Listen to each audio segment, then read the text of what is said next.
You are back in a part of the world that you're familiar with. You studied over in Ukraine teaching English. Is that right? Yeah, yep, I did. It's been a few years now, but yeah, back in Eastern Europe. So give us some perspective. The Ukraine that you saw, that you lived in, that I presume you thought was beautiful versus what we're seeing play out in the world right now. I mean, obviously it's a huge contrast and has been horrifying, really, just to see. I haven't had a chance. I've been reporting on the Ukraine-Poland border, and so haven't had a chance to see. I haven't been in any of the places in Ukraine where we're seeing a lot of the shelling and bombing happened. And I think, a lot of media is actually moving more west, the Lviv area of the country. But yeah, it's a weird dichotomy and incredibly sad to see what's going on.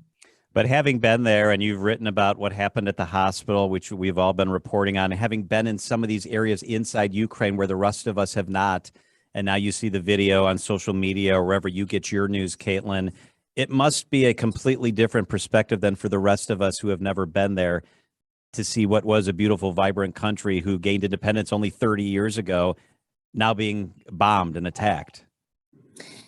Yeah, I mean, I think the thing truly that makes the abstractions, I think, of these things for people who have never been there and don't know the people of Ukraine is really, for me, having personal relationships with people there. So, I taught at at an English immersion camp at a university, and I'm still friends with, 50 or so students who I met that summer.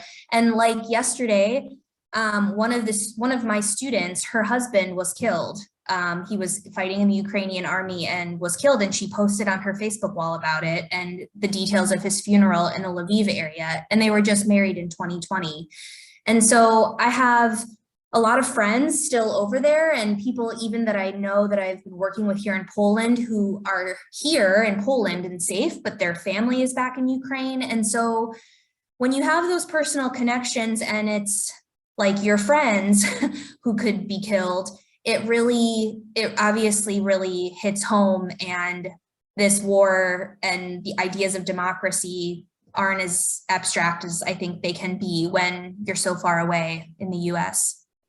Do you have any fear, and we're going to talk about Poland in just a second in the refugee situation, but do you have any fear that a cornered Vladimir Putin, a desperate Vladimir Putin, may unleash something even worse in Ukraine as we head into the coming weeks and months? Yeah, I mean, I think that fear is on the minds too of the people that I've spoken to. I mean, the people in Poland here are nervous about that possibility. The Ukrainians who are here are nervous about it too. And so I think, yeah, given what we've seen so far, that possibility and the fear of that is definitely real and on the minds of many. Journalist Katelyn Ferral is with us on WTMJ. Tell us how things are playing out at the border. What have you been seeing there at the border, people leaving Ukraine, coming to Poland?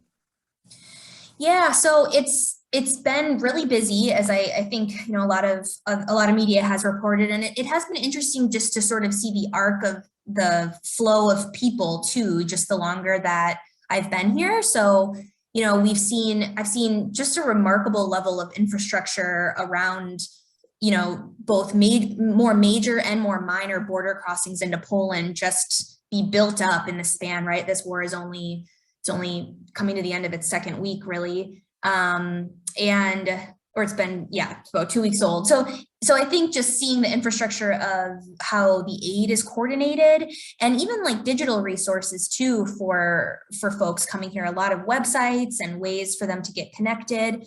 It's been really cool to see, but it's definitely really busy, and you can really see that even as you're driving throughout Poland. I mean, like, vans and vehicles with aid supplies and people driving to this part of Poland from all over Europe trying to help. And so yeah, it's definitely really busy. Katelyn, I'm struck by the videos and pictures that show so many women and children, and there are almost no men on these trains and buses and caravans coming from Ukraine. How difficult is that for the wives, mothers, sisters that you talk to, knowing that their men are left behind to fight? Yeah, I mean, it's tremendously difficult. And I think, there's a quote in one of the stories I had done for USA Today this week where someone made a comment that, physically I'm here in Poland, but my heart and my mind are still in Ukraine. And because Ukrainian men are not allowed to leave the country, men between the ages of 18 and 60, it is a really striking scene because, as you said, you see a few elderly men and some younger boys, but it's just all women and children. And I think that that dynamic is just obviously adds a whole other level to this because there might be some relief that, you're safe, your child is safe, but your husband or partner is still over there. And I think there's a lot of trauma that you can see and tell from the folks arriving. Are there Ukrainian men that are coming from the rest of the world that you see at the Poland crossing that are trying to get back into Ukraine because they feel like they need to do their part or they want to fight? Yeah, definitely.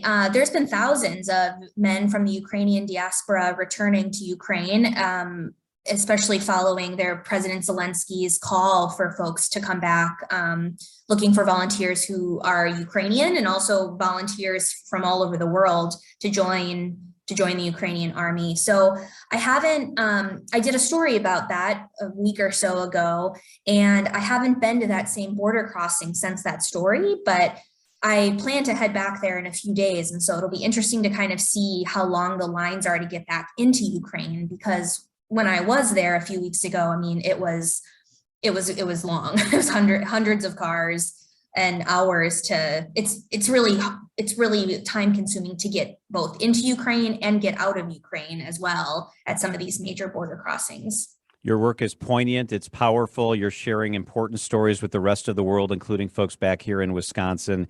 Katelyn Ferral is writing for the Milwaukee Journal-Sentinel. Check out the work on the website. It's really good stuff. Katelyn, thank you so much for making some time for us.